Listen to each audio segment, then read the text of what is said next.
The year is 1763. Across the globe, the echoes of cannon fire fade into memory.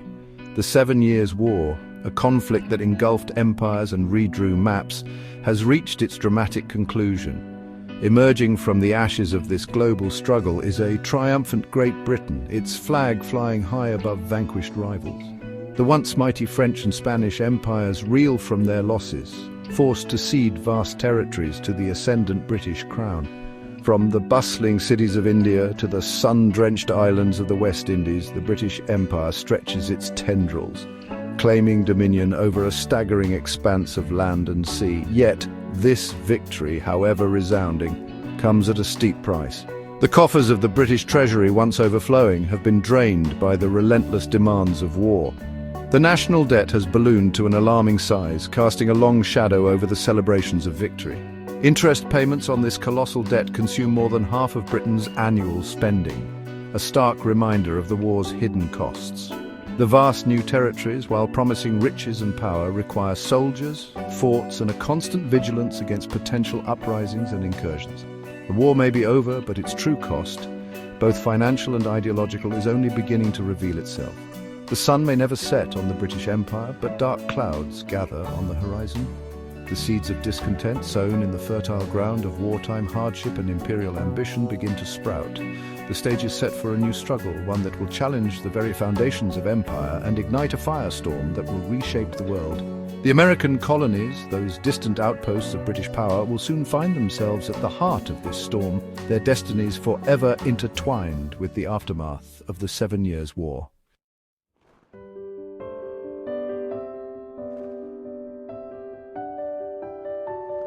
The Treaty of Paris, signed in 1763, formally concluded the 7 Years' War and redrew the map of North America. France, once a formidable presence, was stripped of its vast holdings.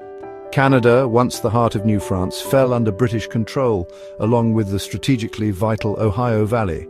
Spain, France's ally in the conflict, also felt the sting of defeat, ceding Florida to the burgeoning British Empire. This territorial windfall, while undeniably impressive, presented a daunting challenge for the British government.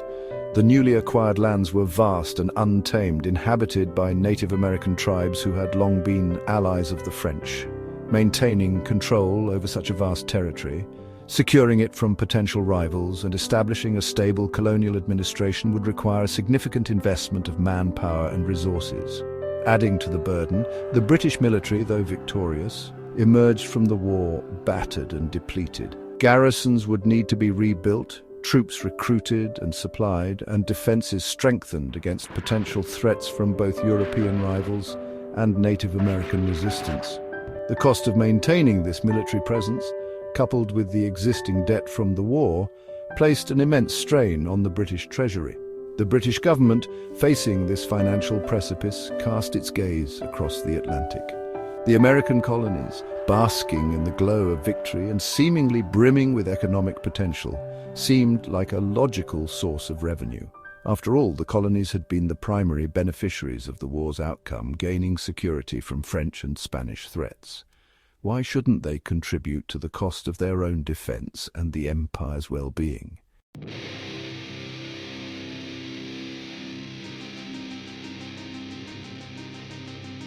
The vast expanse of land west of the Appalachian Mountains, newly under British control, simmered with unrest. Native American tribes, their traditional alliances disrupted by the war's outcome, viewed the encroaching British presence with suspicion and hostility.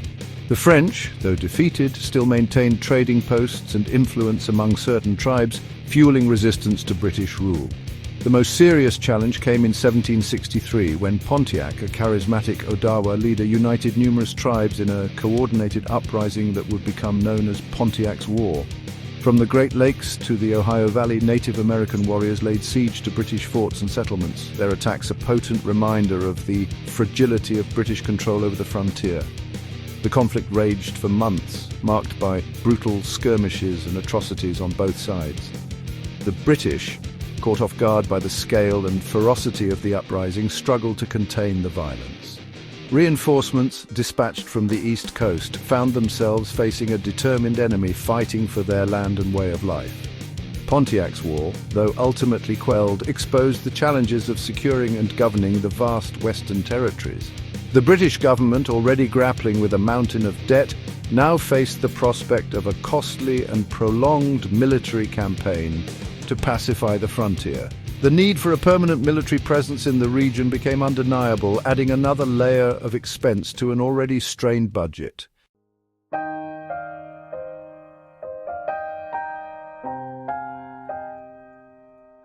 The 13 colonies, stretching along the Atlantic seaboard, were a diverse and often fractious collection of settlements, each with its own distinct character, history, and economic interests.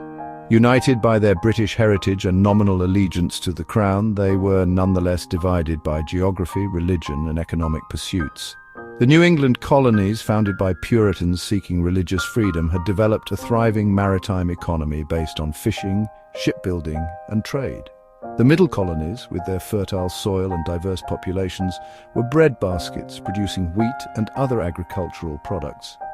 The southern colonies, dominated by sprawling plantations, relied heavily on slave labor to cultivate cash crops like tobacco, rice, and indigo. These regional differences were compounded by a growing sense of American identity, distinct from that of their British counterparts. Generations removed from their European roots, many colonists viewed themselves as a new breed, shaped by the challenges and opportunities of life in the New World.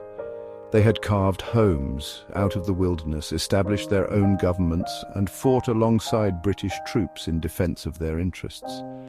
This burgeoning sense of self-reliance and independence, however, did not translate into a unified front when it came to matters of imperial policy. The colonies jealously guarded their autonomy, resisting any attempts by the British government to exert greater control over their affairs.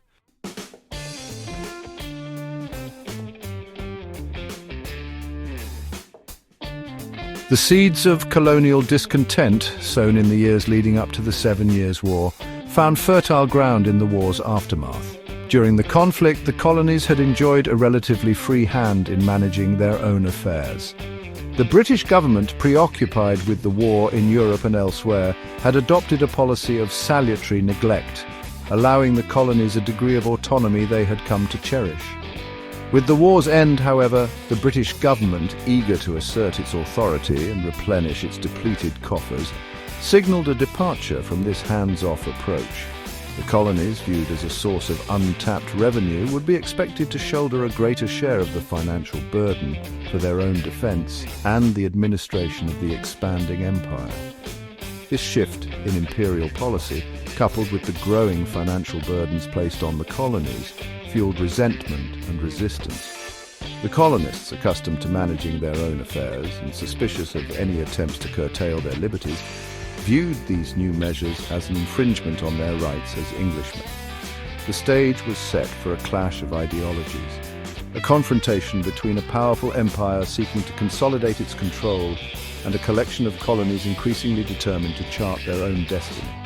The seeds of revolution sown in the aftermath of the 7 Years' War had taken root, and a storm was brewing that would soon engulf the Atlantic world.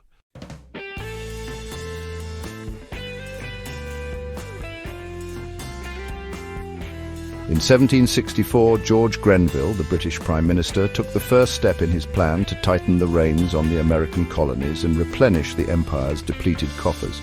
The Sugar Act, though technically a revision of an existing molasses tax, signalled a new era of imperial control and sparked a wave of protest across the colonies. Grenville argued that the existing molasses tax, levied on imports from non-British colonies, was widely evaded through smuggling and corrupt officials. The Sugar Act, he claimed, would actually lower the tax rate, making it less burdensome for colonial merchants, while simultaneously increasing revenue through more effective enforcement. However, the colonists saw through this thinly veiled attempt to assert greater control over their economic affairs. The Sugar Act, they argued, was not about reducing taxes, but about increasing revenue and tightening the grip of British mercantilism. The Act empowered British customs officials to crack down on smuggling, a practice that had long been a profitable, if technically illegal, part of colonial commerce. Moreover, the Sugar Act stipulated that violators would be tried in Vice Admiralty Courts tribunals presided over by British-appointed judges, rather than local juries. This provision, seen as a violation of the colonists' right to a fair trial, further inflamed tensions. Colonial merchants, accustomed to a degree of autonomy in their trading practices, viewed the Sugar Act as a direct threat to their livelihoods and a dangerous precedent for future imperial interference.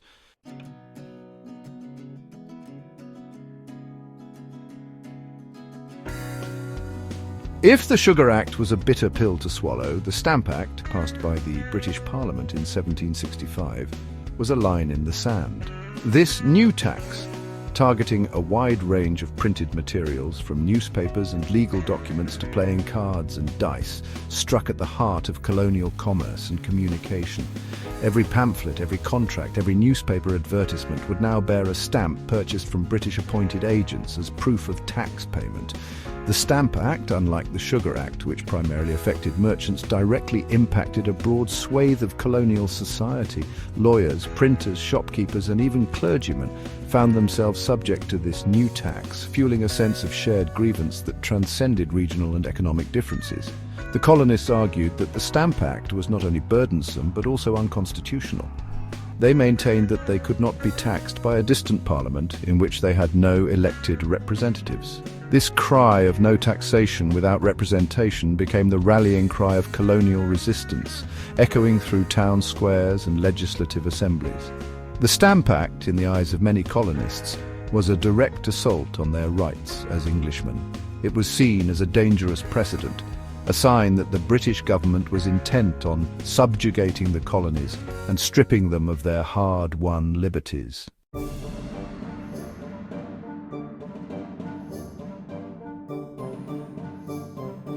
The cry of no taxation without representation reverberated through the 13 colonies, uniting colonists from all walks of life in opposition to the Stamp Act. This simple phrase encapsulated a complex web of grievances and aspirations, reflecting a growing sense of American identity and a determination to resist what was seen as British tyranny. The colonists argued that as British subjects, they were entitled to the same rights and protections as their counterparts in England. Central to these rights was the principle of consent, the idea that taxes could only be levied by a government in which the people had a voice through elected representatives. The British government, however, rejected this argument. They maintained that the colonists, like many Britons residing in England itself, were virtually represented in Parliament. This meant that while they might not have directly elected their own representatives, their interests were nonetheless considered by the existing members of Parliament, who supposedly represented the interests of the entire empire. This argument, however, rang hollow in the ears of the colonists. They pointed out that the vast distance between England and America, the complexities of colonial affairs, and the lack of any direct accountability to colonial voters rendered the notion of virtual representation meaningless. The colonists insisted that they would only accept taxes levied by their own elected assemblies, bodies that understood their unique circumstances and were directly accountable to them.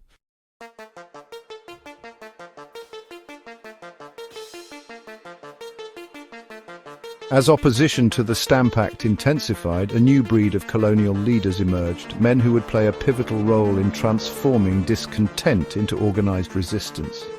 These were the Sons of Liberty, a loosely organized network of merchants, artisans, and intellectuals who took it upon themselves to challenge British authority and mobilize public opinion against the Stamp Act. The Sons of Liberty, operating through secret meetings, public demonstrations, and a steady stream of pamphlets and broadsides, quickly became a thorn in the side of British officials. They organized boycotts of British goods, intimidated tax collectors, and staged public demonstrations that often turned violent. One of the most effective tactics employed by the Sons of Liberty was the use of symbolism and spectacle to rally public support. They erected liberty trees, symbols of colonial defiance, and hanged effigies of British officials from their branches. They organized public readings of the Stamp Act, accompanied by mock funerals and other theatrical displays of mourning for colonial liberties. The Sons of Liberty, though often operating on the fringes of respectability, played a crucial role in mobilizing popular opposition to British policies. They transformed the debate over taxation into a struggle for fundamental rights, galvanizing public opinion and laying the groundwork for a broader movement for colonial independence.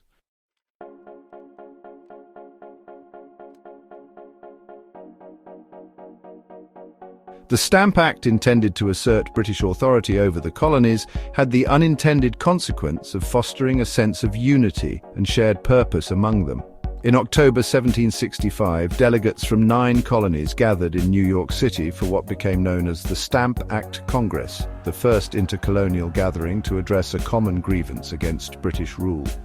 The Stamp Act Congress, though careful to express its loyalty to the Crown, issued a series of resolutions condemning the Stamp Act as unconstitutional and asserting the colonists' right to govern their own affairs.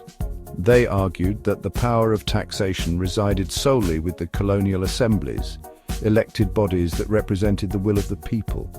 The Stamp Act Congress, while falling short of declaring independence, represented a significant step towards colonial unity. It demonstrated that the colonies, despite their differences, were willing to stand together in defense of their common interests. The resolutions issued by the Congress, widely circulated throughout the colonies and even sent to England, helped to galvanize public opinion and put pressure on the British government to reconsider its policies. The Stamp Act Congress also served as a crucial precedent for future intercolonial cooperation. It established a framework for communication and coordination among the colonies, laying the groundwork for the Continental Congresses that would guide the colonies through the tumultuous years leading up to the American Revolution.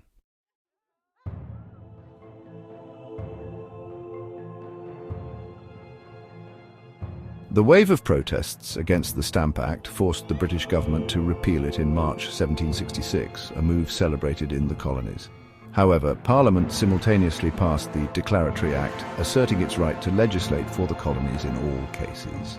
The repeal provided temporary relief, but the Declaratory Act cast a long shadow over the celebrations. The seeds of revolution had taken root, and the struggle for America's destiny was far from over.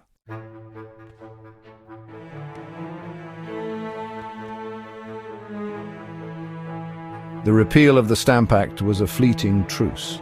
Charles Townshend, the Chancellor of the Exchequer, proposed indirect taxes on goods imported from Britain. These Townshend Acts targeted essential goods like tea, glass and paper. Townshend believed these taxes would be less objectionable, as they were integrated into the price of goods. The revenue would pay colonial governors and judges, ensuring their loyalty to the Crown. However, colonial leaders argued that taxation without representation remained the core issue.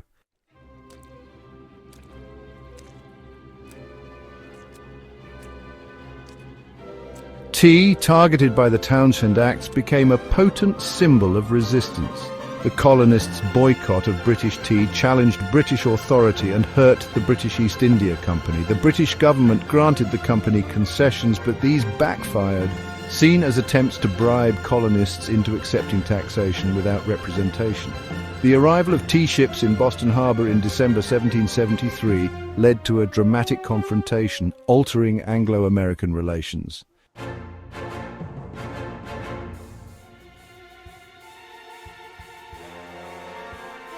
By 1770, Boston was a powder keg of tension.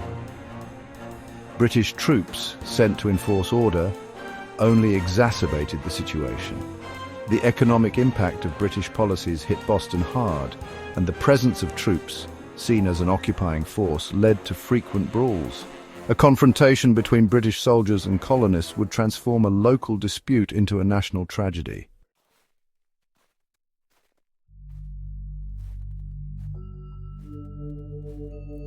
The Boston Massacre on March 5, 1770, began with a snowball fight between boys and a British sentry. The crowd grew, taunting the soldiers, and Captain Thomas Preston arrived with reinforcements. In the chaos, a shot rang out, followed by musket fire, leaving 5 colonists dead, including Crispus Attucks. The incident sent shockwaves through the colonies, inflaming passions and solidifying the growing divide.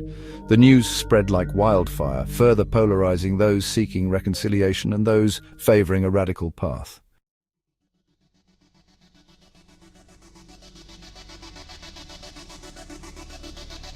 After the Boston Massacre, British authorities arrested Captain Preston and the soldiers, charging them with murder.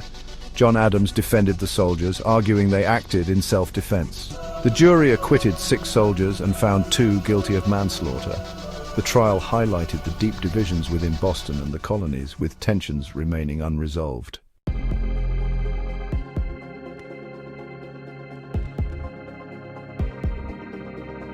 The Gaspé Affair in 1772 demonstrated the spirit of colonial resistance. The HMS Gaspé, a British customs schooner, ran aground while pursuing a smuggler.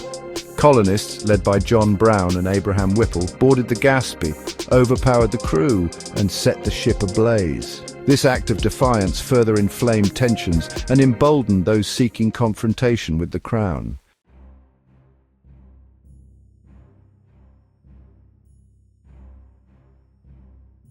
The British East India Company faced financial ruin, leading to the Tea Act of 1773. The Act granted the company a monopoly on tea sales to the colonies, bypassing colonial merchants. The colonists saw this as an attempt to undermine their boycott and impose taxation without representation. The stage was set for a dramatic confrontation, transforming tensions into a full-blown revolution.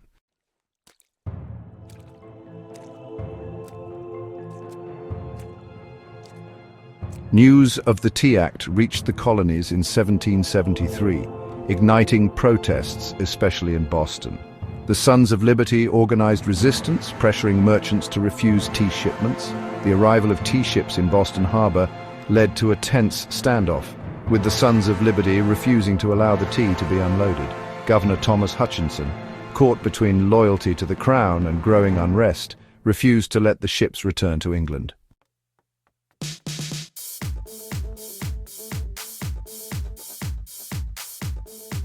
The British government responded to the Boston Tea Party with the Coercive Acts, known as the Intolerable Acts in the colonies. The Boston Port Act shut down Boston Harbor until the colonists paid for the destroyed tea.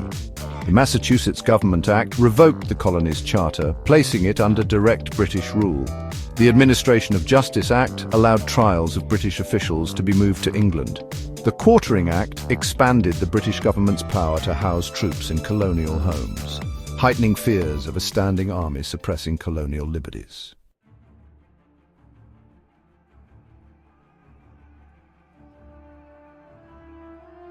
Section 3.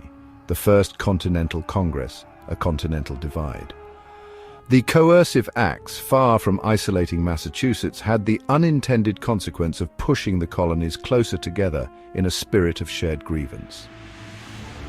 In September 1774, delegates from 12 of the 13 colonies, with only Georgia declining to participate, convened in Philadelphia for the First Continental Congress.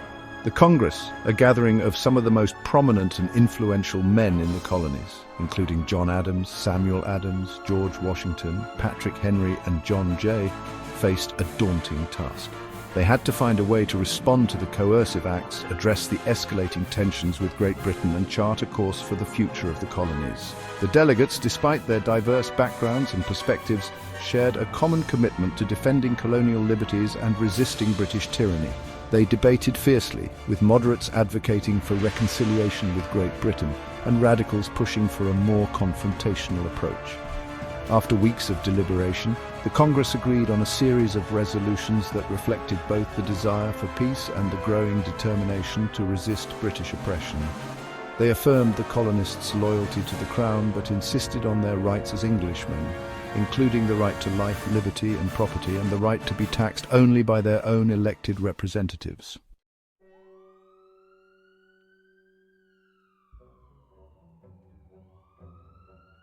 Section 4. Lexington and Concord shots heard round the world.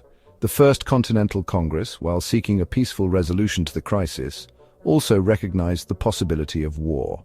The delegates called for a boycott of British goods, encouraged the formation of militias, and appointed committees to gather arms and ammunition.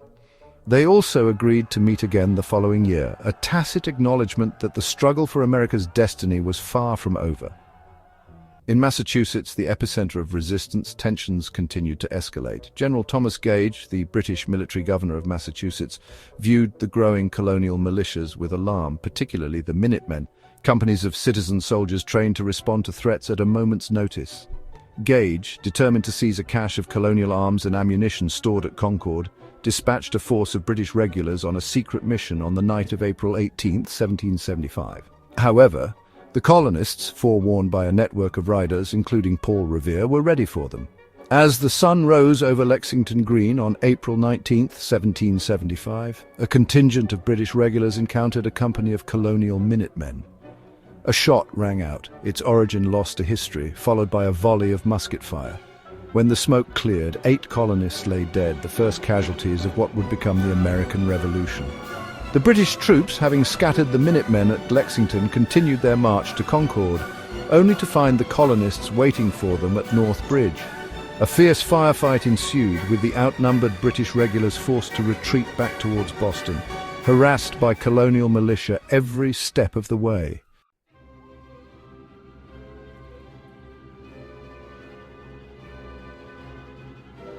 The battles of Lexington and Concord, though minor skirmishes in military terms, marked a turning point in the conflict between Great Britain and its American colonies. The bloodshed on that fateful April day transformed a simmering rebellion into a full-blown revolution.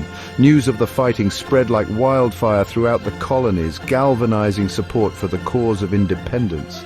Thousands of colonists, angered by British actions and inspired by the courage of the Minutemen, took up arms and flocked to Boston, determined to drive the British from American soil.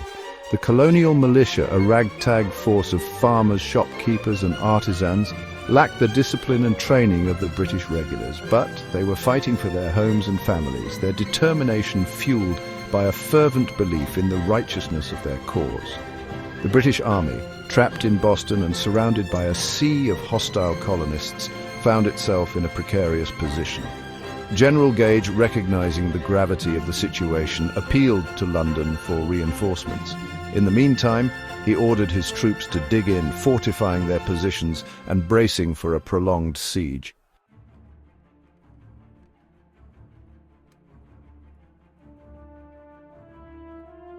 As the siege of Boston dragged on, the Second Continental Congress, meeting in Philadelphia, faced the daunting task of transforming a collection of colonial militias into a unified fighting force capable of taking on the might of the British Army. The Congress, still hoping for a peaceful resolution to the conflict, authorized the creation of the Continental Army, appointing George Washington, a respected Virginia planter and veteran of the French and Indian War, as its commander-in-chief. Washington, a man of unwavering integrity, quiet determination, and a deep-seated belief in the cause of liberty, faced an immense challenge. He inherited an army plagued by shortages of men, supplies, and training, its ranks filled with volunteers eager to fight but lacking the discipline and experience of professional soldiers. Washington, recognizing that the fate of the revolution rested on his shoulders, set about the task of molding these raw recruits into a cohesive fighting force. He instilled discipline, emphasized training, and sought to foster a sense of unity and purpose among his troops. The Continental Army, though still facing daunting odds, represented the embodiment of a new nation struggling to be born. These citizen soldiers, drawn from all walks of life and united by a common commitment to liberty, would go on to fight a long and bloody war for independence, their courage and sacrifice forever etched in the annals of American history.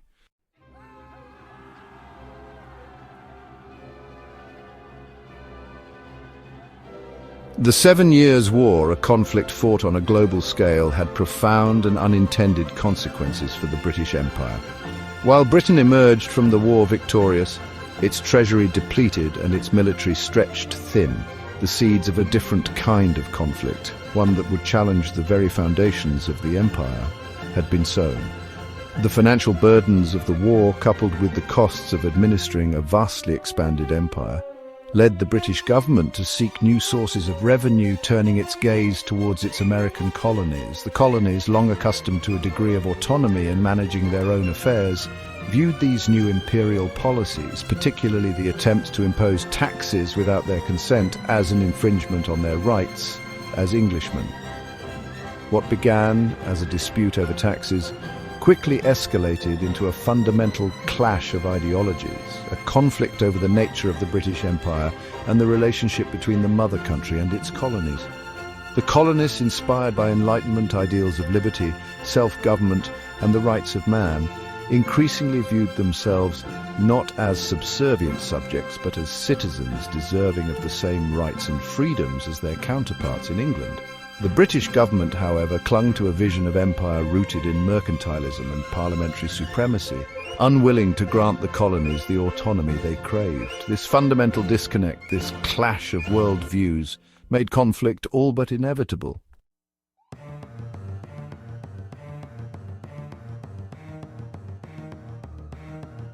The American Revolution was not a foregone conclusion.